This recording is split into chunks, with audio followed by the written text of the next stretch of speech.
Your vehicle is equipped with separate ports for USB-C and USB-A. Devices can use either port with compatible cables and/or adapters. After plugging a device into a port, press this button, touch Source, and select USB to play audio from the device.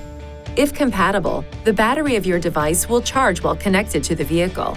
Additional USB ports are located on the rear of the center console and in the third-row seating, if so equipped. These are used for charging only and do not interface with the vehicle's audio system. Please see your Nissan Connect Owner's Manual for important safety information, system limitations, and additional operating and feature information.